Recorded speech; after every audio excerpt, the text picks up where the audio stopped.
IT에 관한 이야기를 가장 쉽게 전달해드리는 이목의 IT 트렌드를 있다. 일상 속 IT 전해드리는 시간입니다. 목소리가 중간중간에 잠깐 잠기는데 고르지 못한 점 죄송합니다. 바로 들어가도록 하죠. 첫 번째 이야기, 토스가 알뜰폰 사업 회사를 인수를 했어요. 머천드 코리아라고 하는 이름의 회사, 지분 100%를 인수했는데 인수한다면 당연히 알뜰폰 사업에 뛰어들겠죠. 제가 확인해보니까 머천드 코리아가 운영하는 알뜰폰 사업자가 마이월드라고 하는 사이트를 가지고 있어요. 여기서 제가 좀 둘러보니까 매달 전화하고 문자가 무제한인데 7기가 데이터를 사용하는 요금이 8개월간 6,600원밖에 되지 않습니다. 이게 이벤트예요. 8개월 후에는 금액이 올라가고요. 100기가 속도 제한도 42,000원 정도의 풀로 쓸 수 있다 보니까 확실히 이걸 보면 알뜰폰이 저렴하구나 라는 생각이 들긴 합니다. 토스증권 같은 경우에는 1년 만에 420만 고객을 모았어요. 그런데 이 중에서 65%가 MZ세대입니다. 20대, 30대 분들이죠. 자, 이분들 같은 경우에는 알뜰폰에 대한 거부감이 그렇게 많이 있지는 않아요. 스마트폰을 사더라도 자급제를 사는 경우가 당연히 많으니까요. 그래서 이분들한테 더 낮은 금액의 알뜰폰 요금, 좀 합리적인 걸로 이와 연결될 수 있는 저축 상품, 향후 단말기 판매까지 확장하려고 하는 게 아닌가 생각을 해보게 됩니다. 이번 사업을 주도한 게 토스 사업 전략 리드인 것 같은데 이쪽에서 이 얘기가 나왔어요. 토스가 금융 서비스를 통해서 고객의 시간과 비용을 아끼고 사회적 효용을 만들어냈듯이 알뜰폰 가입 고객의 불편함 해소와 토스 고객의 통신비 절감에 기여했다 라는 이야기를 했다 보니까 기대해봐도 좋을 것 같습니다. 사이트에는 알뜰폰, 머천드 코리아 인수, 요금제 탐색에서 개통까지 편리한 사용자 경험 제공이라고 하니 토스는 잘해왔던 걸 잘할 것 같습니다. 언어 자체를 쉽게 만들고 검색을 쉽게 만들어서 접근을 쉽게 만들려고 하겠죠. 이거 생각해보게 되네요.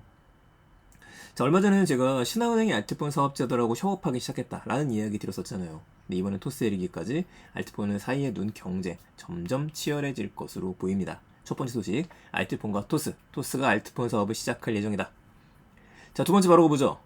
당근마켓이 가치 사요라는 서비스를 오픈을 했어요. 이거 벌써 한 3년 된 것 같은데 그 전부터 제가 중국 기업이라든지 이런 이야기를 드릴 때 공동 구매가 다시 떠오른다는 얘기 들었습니다. 이 원래 공동 구매라는 말이 뭉치면 싸기 때문에 소셜 커머스를 이야기를 하는 거죠. 근데 요즘에 보게 되면은 그냥 싸요.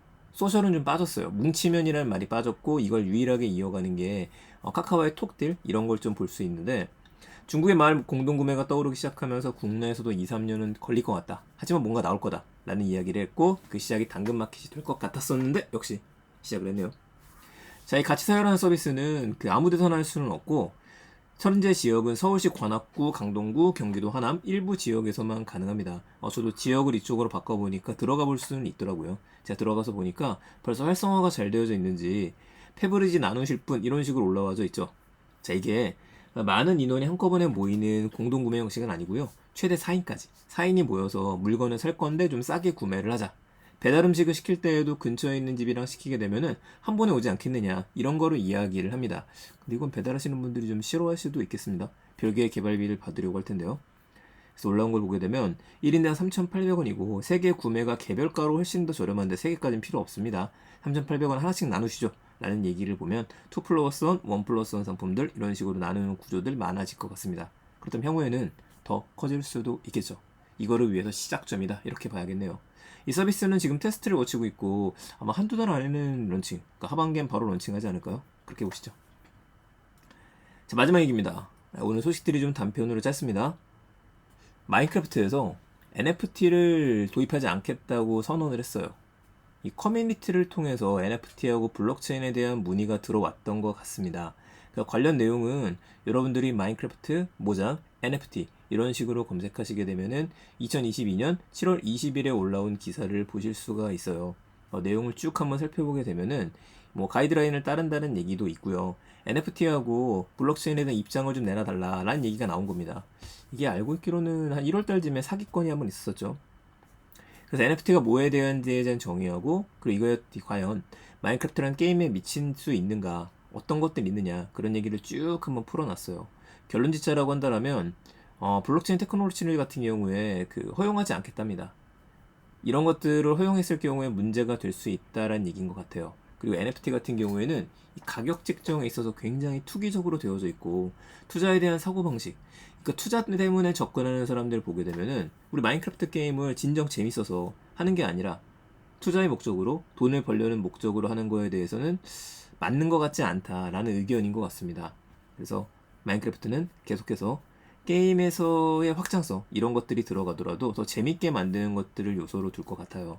나중에 모르겠지만 현재는 도입할 예정이 없다라고 합니다. 제가 게임형 메타버스를 설명을 드릴 때 게임형 메타버스의 특징으로 소셜에 대한 것들, 그리고 자유도에 대한 것들, 마지막으로 수익화에 대한 것들을 이야기 드렸었거든요. 그럼 마인크래프트 NFT가 도입이 되지 않으면, 블록체인 방식이 도입되지 않으면 수익은 없는 거냐? 아니, 그건 아니죠.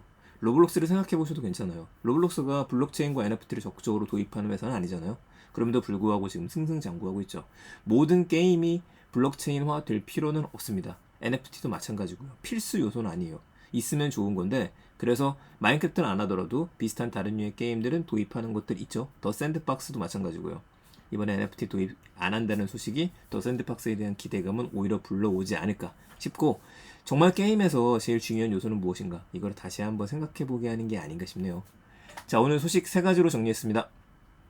알테폰 토스에서 간편하게 신청할 수 있고 가입할 수 있을 것으로 바뀔 것 같습니다. 이제 인수했으니까 다음 달 정도에는 가닥이 나오겠죠. 당근마켓 공동구매에 대한 흐름을 바꾸고 있습니다. 가치 사유 서비스가 오픈됐고 4명 이하까지는 쉽게 모여서 뭉쳐서 살 수 있다. 마지막 마인크래프트 NFT 도입 없다는 소식. 3가지 기억해 주시고요. 저는 그러면 다음 주 월요일에 더 재밌는 이야기들로 가지고 찾아뵙겠습니다.